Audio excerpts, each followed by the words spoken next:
പിന്നെ ഇത്ര ദിവസമെങ്കിലും അവർ നിന്ന് അത്രേ ഉള്ളു. എന്ന് വെച്ചാൽ അവരുടെ ഭാവി നമ്മൾ നശിപ്പിക്കുമല്ലോ. പിന്നെ അതെ അതെ, വേറെ എങ്ങും കൊണ്ടായാലും നമുക്ക് പ്രതീക്ഷിക്കാനൊന്നും ഇല്ലെങ്കിൽ പിന്നെ നമുക്ക് അങ്ങനെ ചെയ്യാൻ പറ്റാതെ. അവര് പറഞ്ഞു അവിടെ ചെന്നെന്ന് പറഞ്ഞാല് തന്നെ ഇങ്ങനെ കിടക്കാം. അവര് കിടത്തും, ആ ഒരു ദിവസം കിടത്തും, പിറ്റേ ദിവസം അവര് താഴെ ഇറക്കും. അതിലും വേറെ ഇവിടെ ഹോസ്പിറ്റലിൽ അവിടെ ബെഡ് പോലും ഇല്ലാത്തടത്തില്ല.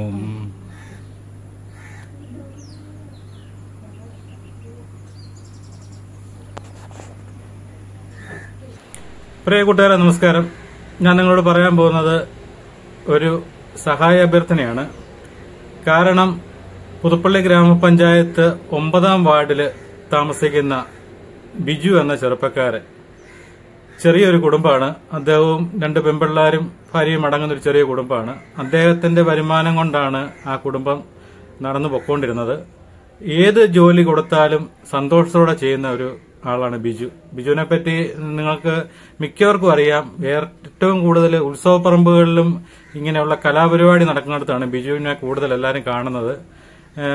ബിജു എന്ന് പറഞ്ഞ ഒരു കലാകാരനാണ്. കലാകാരൻ എന്ന് പറഞ്ഞാൽ മിമിക്രി, അതുപോലെ ഡാൻസ്, അങ്ങനെ നിരവധി നമ്മുടെ ഞങ്ങളുടെ നാട്ടിൻപുറത്തൊക്കെ ഓണാഘോഷ പരിപാടി നടക്കുമ്പോഴത്തേന് ബിജുവിന്റെ എന്തെങ്കിലും ഒരു പ്രോഗ്രാം അവിടെ കാണും. അതുപോലെ ഈ കുറച്ചുനാൾ മുമ്പ് പിന്നെ റിയാഡ് SNDPയില് എന്നോട് പറഞ്ഞു എനിക്കൊരു സ്റ്റേജ് വേണം എന്ന് പറഞ്ഞ് ഞങ്ങൾ അവിടെ ഒരു നല്ലൊരു പ്രോഗ്രാം ബിജു കുറച്ച് ആൾക്കാരെ വേറെ കുറെ ആർട്ടിസ്റ്റിനെയൊക്കെ കൊണ്ടുവന്നിട്ട് നല്ലൊരു പ്രോഗ്രാമൊക്കെ അവിടെ ചെയ്തു. അങ്ങനെ അത്യാവശ്യം കലാപരിപാടിയൊക്കെ ആയിട്ട് പോവുകയാണ്. പക്ഷെ ഒരു കൂലിപ്പണി എടുത്താണ് അദ്ദേഹം ജീവിക്കുന്നത്. അപ്പം പിള്ളേരെ പഠിപ്പിക്കുന്നു. അങ്ങനെ ഇരിക്കെയാണ് അദ്ദേഹത്തിന് ഒരു എലിപ്പനി വരുന്നത്. എലിപ്പനി വന്ന് കുറച്ചു നാളായിട്ട് മെഡിക്കൽ കോളേജിൽ ട്രീറ്റ്മെന്റ് ആയിരുന്നു.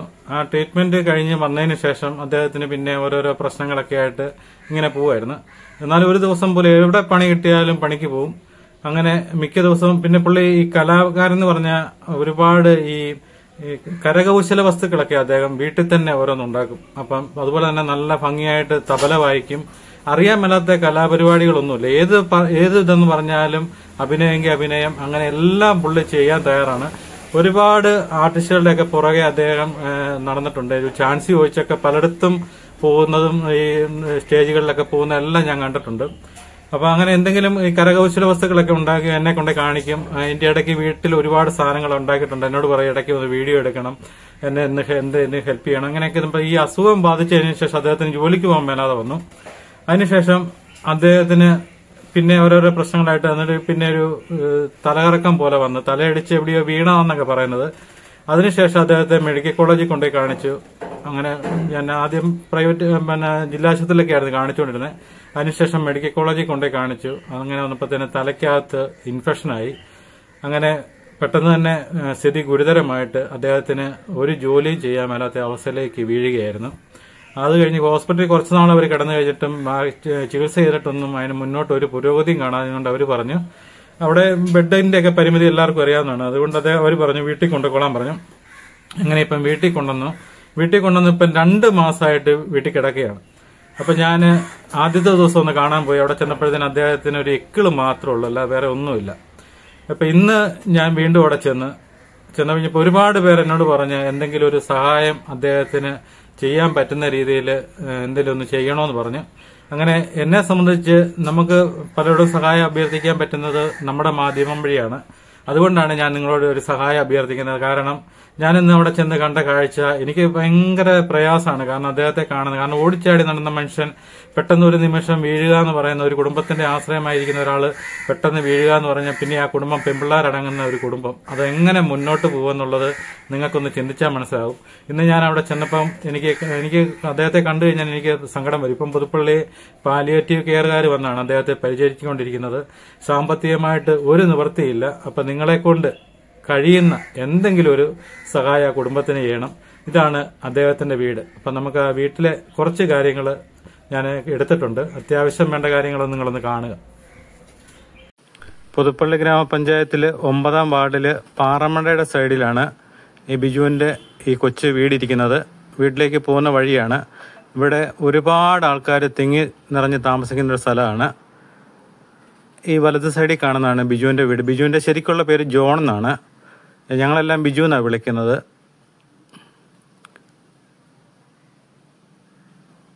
ഇതാണ് ബിജുവിന്റെ ഭവനം. നമുക്ക് അങ്ങോട്ട് കയറി ചെല്ലുമ്പോൾ തന്നെ ബിജു ഉണ്ടാക്കി വെച്ച കുറേ കരകൗശല വസ്തുക്കളാണ് ഈ വലത് സൈഡിൽ കാണുന്നത്. ഉണ്ടോ? ഒരു മുറി, ഒരു ഹോള്, ഒരു അടുക്കള. ഇതാണ് ബിജുവിൻ്റെ വീട്. ഇത് ഷീറ്റാണ് മൊത്തം. അത് കാരണം ഈ ബിജു അതുപോലെ ചൂടിൻ്റെ അകത്താണ്. ഞാൻ ചെന്നപ്പം വേർത്ത് കുളിച്ച് ഫാൻ ഉണ്ടെങ്കിൽ പോലും അതിഭയങ്കരമായ ചൂടാണ് ആ വീടിനകത്ത്. കാരണം അവിടെ ഒരു തണൽമരം പോലും ഇല്ല. അപ്പം ബിജുവിൻ്റെ ഭാര്യയാണിത്. അവരും 2 പെൺപിള്ളേരാണ്. 20 വയസ്സിൽ താഴെയുള്ള 2 പെൺപിള്ളേരും അടങ്ങുന്നതാണ് ബിജുവിൻ്റെ കുടുംബം. പിള്ളേരെ പഠിപ്പിക്കാൻ വേണ്ടി അവർ രാവും പകലും അതുപോലെ കഷ്ടപ്പെട്ടാണ് വളർത്തിക്കൊണ്ടിരിക്കുന്നത്. ആ സമയത്താണ് ബിജുവിന് ഈ വീഴ്ച സംഭവിക്കുന്നത്. ആരെന്ത് പണി പറഞ്ഞാലും ഒരു മടിയും കൂടാതെ ചെയ്യുന്ന ഒരാളാണ് ബിജു. ഇപ്പം എക്കിളും ഒരു ചെറിയ എക്കിള് മാത്രമേ ഉള്ളൂ. പിന്നെ ഇപ്പം ശ്വാസം എടുക്കുന്നു, അത് മാത്രം. ഈ 2 മാത്രമേ ഉള്ളൂ. ഇത് ബിജുവിൻ്റെ കുട്ടികൾ വരച്ചതാണ്, പെൺപിള്ളേർ വരച്ച പടങ്ങളാണ്. നല്ല മനോഹരമായിട്ട് അവരും ചിത്രങ്ങളൊക്കെ വരയ്ക്കും. അവർക്ക് കിട്ടിയ പുരസ്കാരങ്ങളൊക്കെയാണ് അവിടെ ഇരിക്കുന്നത്.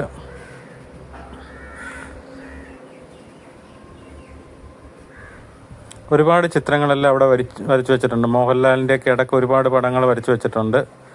പുതുപ്പള്ളിയിലെ പാലിയേറ്റീവ് കെയർകാരാണ് ബിജുവിനെ വന്ന് പരിചരിച്ചുകൊണ്ടിരിക്കുന്നത്. അത് കഫം എടുക്കാനുള്ള ഇതെല്ലാം ഈ ബെഡും അടക്കം എല്ലാം പാലിയേറ്റീവുകാരാണ് കൊടുത്തിരിക്കുന്നത്. അവർ നല്ലപോലെ എല്ലാ കാര്യങ്ങളും വന്ന് നോക്കുന്നുണ്ട്. എങ്കിലും ഇവരുടെ ഇപ്പം ഈ ബിജുവിനെ നോക്കണം, ഇപ്പം എഴുന്നേറ്റിരിക്കാനോ ആഹാരം ഇപ്പം എല്ലാം ട്യൂബ് വഴിയാണ് കൊടുത്തുകൊണ്ടിരിക്കുന്നത്. ഇപ്പം 2 മാസമായി ഈ കിടപ്പ് തന്നെ കിടക്കാൻ തുടങ്ങിയിട്ട്. ഇപ്പം ഈ ചെറിയൊരു അനക്കം മാത്രമേ ഉള്ളൂ ബിജുവിന്. അപ്പോൾ അത് കാരണം വീട്ടിലാർക്കും മറ്റ് ജോലിക്കോ കാര്യങ്ങൾക്കോ ഒന്നും പോകാൻ മേല. ബിജുവിനെ പരിചരിച്ചുകൊണ്ടിരിക്കുന്നതുകൊണ്ട് ഇവരുടെ ജീവിതം വളരെയേറെ വിഷമം നിറഞ്ഞ ഘട്ടത്തിലാണ് മുന്നോട്ട് പൊയ്ക്കൊണ്ടിരിക്കുന്നത്. കണ്ടോ, ഞാനവിടെ നിന്ന് ഷീറ്റ് കിടക്കുന്നതുകൊണ്ട് ഫാനും കൂടെ കിടന്നിട്ടുണ്ട്. ഫാന് ഇത് അധികം പൊക്കയില്ല ഷീറ്റിന്, അത് കാരണം അത്രയ്ക്കും ചൂടടിക്കുന്നത്. ഇവിടെ ഒന്ന് അനങ്ങാനോ തിരിയാനോ മറ്റൊരാളുടെ ഒരു സഹായം വേണം ബിജുവിന്.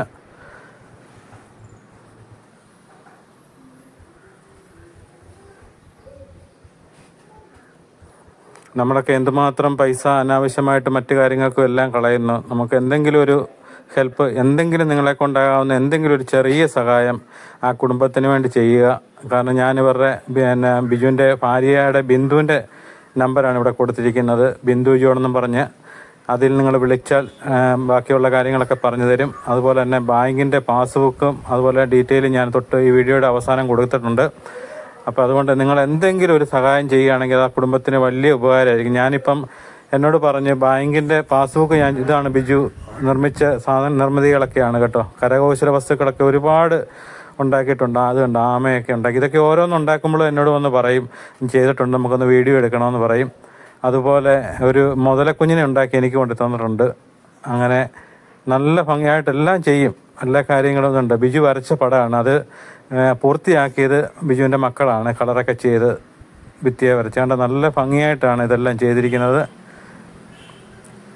അങ്ങനെ ഈ ബിജുവിന് കലയെന്ന് പറഞ്ഞാൽ ജീവൻ കളയും. എവിടെ പരിപാടി ഉണ്ടെന്ന് പറഞ്ഞാലും ബിജു ഏത് കുറച്ചുനാൾ മുമ്പ് കോട്ടയം സോമരാജ് മരിച്ച സമയത്ത് എന്നോട് പറഞ്ഞു ഞാൻ രാവിലെ പോവാം, ഒരുപാട് മിമിക്രി താരങ്ങളൊക്കെ വരും, അവരൊക്കെ ആയിട്ട് പരിചയപ്പെടണമെന്നും പറഞ്ഞു അവിടെ പോയത്. അങ്ങനെ വന്നപ്പോഴത്തേന് കോട്ടയം നസീർ വന്നു. അപ്പോൾ എന്നോട് പറഞ്ഞു ഞാൻ അടുത്ത് പോയി നിൽക്കുക, എനിക്കൊരു ഫോട്ടോ എടുക്കണമെന്ന് പറഞ്ഞു. പക്ഷെ അന്നേരം അദ്ദേഹം വന്ന സമയത്ത് ഒരുപാട് തിരക്കായിരുന്നു അവിടെ വെച്ച്. അപ്പോൾ അന്നേരം ഒരു ഫോട്ടോ എടുത്ത ആ ഫോട്ടോയാണ് ഈ കാണുന്നത്.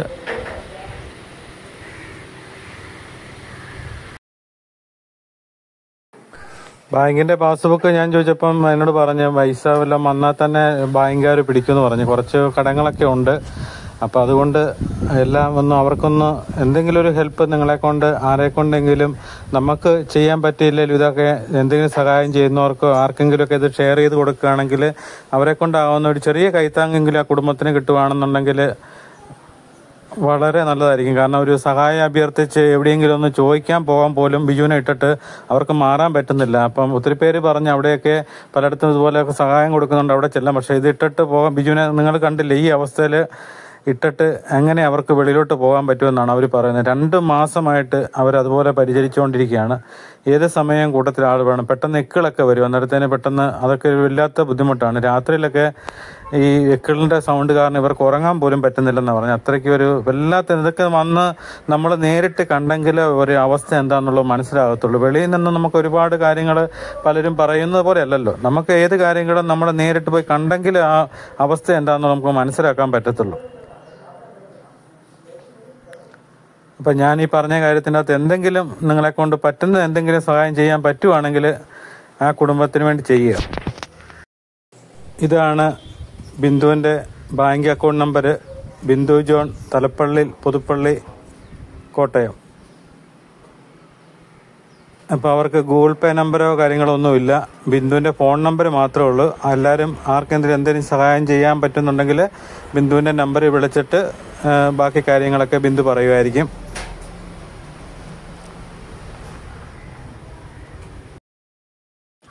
കലയെ സ്നേഹിക്കുന്ന കലാകാരന്മാർ മിക്കവരും കൂടുതലും ദുരിതത്തിലാണ് കഴിയുന്നത്. നമുക്ക് സമീപ പ്രദേശങ്ങളിൽ തന്നെ നമുക്ക് ഒരുപാട് പേരുടെ കാര്യങ്ങൾ നമുക്കറിയാവുന്നതല്ലേ. അപ്പം ബിജുവിൻ്റെ ഭാര്യ ബിന്ദു നല്ലൊരു ഗായികയാണ്. നല്ലപോലെ പാടാൻ കഴിവുള്ളതാണ്. നേരത്തെയൊക്കെ ഓണാഘോഷ പരിപാടിയിലൊക്കെ വന്ന് പാട്ട് പാടുമായിരുന്നു. പിന്നീട് അവരുടെ കുടുംബത്തിൻ്റെ മറ്റുള്ള കാര്യങ്ങളും പ്രശ്നങ്ങളും ഒക്കെ ആയിട്ട് മുന്നോട്ട് പോകുമ്പോഴത്തേനൊക്കെ എവിടെയാണ് കലയ്ക്ക് വേണ്ടി സമയം കിട്ടുന്നത്. അതുപോലെ ഒരു വലിയ പ്രശ്നമാണ്, ബിജുവിനൊന്നും കുടിവെള്ളം ഇല്ല. ഈ പാറമടയിൽ നിന്നും തൊട്ട് താഴെ ഒരു ചെറിയ ടാപ്പുണ്ട്, ഏറ്റവും താഴെ വശത്താണ്. അവിടെ നിന്നൊക്കെയാണ് പോയി വെള്ളം എടുത്തുകൊണ്ട് വരുന്നത്. അപ്പം വെള്ളം എടുക്കാൻ പോകണം, ബിജുവിനെ ഇട്ടിട്ട് വേണം അതിന് പോകാൻ വേണ്ടി. അതുപോലെ ഇത് പാറമടയാണ്. ഈ പാറമടയുടെ ഈ സൈഡിൽ ഒരുപാട് ആൾക്കാർ ഈ റോഡ് വഴി പോകുന്നതാണ്. ഇവിടെ ഒരു കൈവരിയോ ഒന്നുമില്ല, നിങ്ങൾക്ക് കാണാം. ഇത് കണ്ടോ, ഇവിടെ ധാരാളം അപകടങ്ങളൊക്കെ ഉണ്ടായിട്ടുള്ളതാണ് പാറമടയിൽ. കണ്ടോ, ഇവിടെ കൈവരിയൊന്നുമില്ല. കണ്ടോ, ഇതിൽ നടന്നു പോകുന്ന ആൾക്കാരെല്ലാം നടന്നു പോകുന്ന ഈ സൈഡിൽ കൂടെയാണ്. പിന്നെ ഇവിടെ ഒരു ഇലക്ട്രിക് പോസ്റ്റ് ചെരിഞ്ഞ് നിൽക്കാൻ തുടങ്ങിയിട്ട് കുറേ നാളുകളായി. ഇവർ പരാതി പറഞ്ഞ് മടുത്തെന്നാണ് പറഞ്ഞു. ആരോട് പറഞ്ഞിട്ടും ഒരു കാര്യവുമില്ല. അതൊരവസ്ഥയാണെന്നാണ് പറയുന്നത്.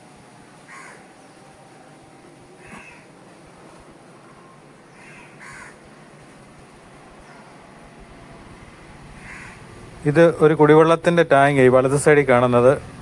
അതൊക്കെ ഒരുപാട് വർഷം പഴക്കമുള്ളതാണ്. അതൊക്കെ ടാങ്കിന്ന് മാത്രം പേരേ ഉള്ളൂ. അതൊക്കെ പൊട്ടിപ്പൊളിഞ്ഞ് കിടക്കുകയാണ്. ഈ വഴി താഴെ പോകുന്നിടത്താണ് ഒരു ടാപ്പുള്ളത്. അവിടെ നിന്നാണ് ഇവരെല്ലാം വെള്ളം എടുക്കുന്നത്. ഈ പ്രദേശത്തുള്ള ആൾക്കാർക്കെല്ലാം ആ ഒരു ടാപ്പിൽ നിന്നാണ് വെള്ളം കിട്ടുന്നത്. ഇവിടെ 9-ാം വാർഡ് എന്ന് പറയുന്ന കുടിവെള്ളത്തിന് ഏറ്റവും രൂക്ഷമായ ഒരു സ്ഥലമാണ് കുടിവെള്ളത്തിന്.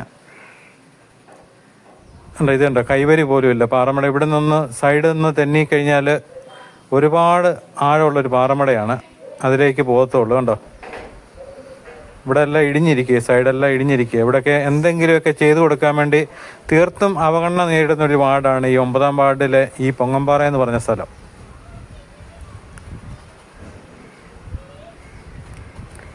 ഈ പോസ്റ്റ് എന്നുള്ള ലൈനാണ് അങ്ങോട്ട് പോകുന്നത്. ഇത് പോയി കഴിയുമ്പോഴത്തേന് ഈ സൈഡിൽ വന്നു കഴിയുമ്പോഴത്തേനുള്ള പോസ്റ്റ് എന്നത് കണ്ടോ, നിങ്ങൾക്ക് കാണാം. കണ്ടോ, ഈ പോസ്റ്റ് വഴിയിലോട്ട് ചെരിഞ്ഞ് നിൽക്കുകയാണ്. യാതൊരു ഇതുമില്ല. ഏത് നിമിഷവും ഇതിലെ പോകുന്നവരുടെ ദേഹത്ത് വീഴും. അവർ പേടിച്ചാണ്. കണ്ടോ, നിലവിൽ ലൈനുള്ള പോസ്റ്റാണ്. ഇതൊക്കെയാണ് ഇലക്ട്രിസിറ്റി ബോർഡിൻ്റെ അനാസ്ഥ എന്ന് പറയുന്നത്. പലവട്ടം പരാതിപ്പെട്ടിട്ട് പോലും ഇനിയിപ്പോൾ ഒരു അപകടം ഉണ്ടാകുന്ന അന്ന് ഇവിടെ വരികയും ഇത് മാറുകയും വലിയ പോസ്റ്റ് ഇടുകയൊക്കെ ചെയ്യും. അന്നെങ്കിൽ ആരുടെയെങ്കിലും ജീവൻ പോകാതിരുന്ന ഭാഗ്യമെന്ന് മാത്രം പറയും.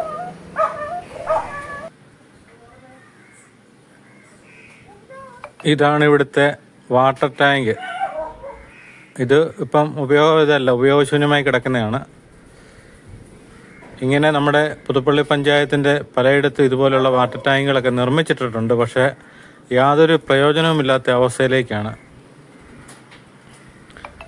അപ്പോൾ 9-ാം വാർഡിലെ കുടിവെള്ള പ്രശ്നം വളരെ രൂക്ഷമായി വരികയാണ്. അതിനെപ്പറ്റി അടുത്ത വീഡിയോയിൽ കാണാം.